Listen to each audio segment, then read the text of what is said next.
ঠাকুর বলছেন বিষয়ের ঈশ্বর, ব্যাকুলতা ও ঈশ্বর লাভ। ঠাকুর বলছেন দৃঢ় হও। ঠাকুর ভাবস্থ অবস্থায় ব্রাহ্ম ভক্তদের প্রতি বলছেন, এরা ব্রহ্মজ্ঞানী, নিরাকারবাদী।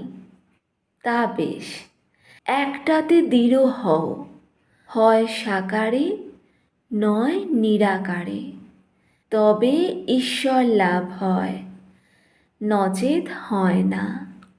দৃঢ় হলে সাকারবাদীও ঈশ্বর লাভ করবে, নিরাকারবাদীও করবে।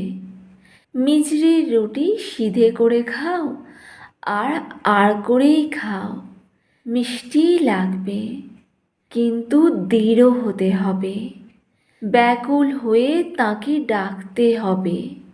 ঠাকুর বলছেন বিষয়ের ঈশ্বর কিরূপ জানো? যেমন খুঁড়ি জেঠির কোদল শুনে ছেলেরা খেলা করবার সময় পরস্পর বলে, আমার ঈশ্বরের বিদ্যা, আমার ঈশ্বরের দিব্য।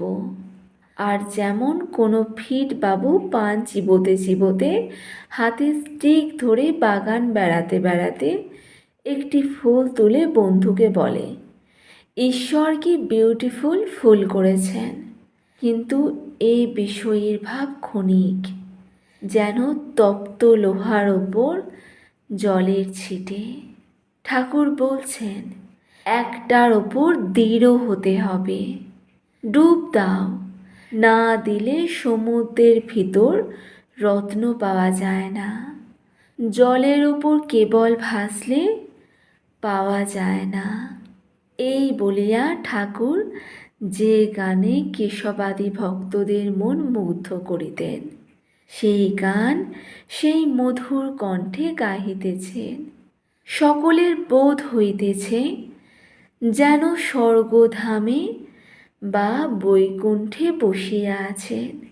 ঠাকুর গান করছেন, ডুব ডুব ডুব রূপসাগরে আমার মন, তলাতল পাতাল খুঁজলে পাবি রে প্রেম রত্নধন। খোঁজ খোঁজ খোঁজ খুঁজলে পাবি হৃদয় মাঝে বৃন্দাবন। দীপ দীপ দীপ জ্ঞানের বাতি, জ্বলবে হৃদে অনুক্ষণ। ড্যাং ড্যাং ড্যাং ডাঙায় ডিঙি, চালায় আবার সে কঞ্জন। কবির বলে শোন শোন শোন, ভাব গুরুর শ্রীচরণ।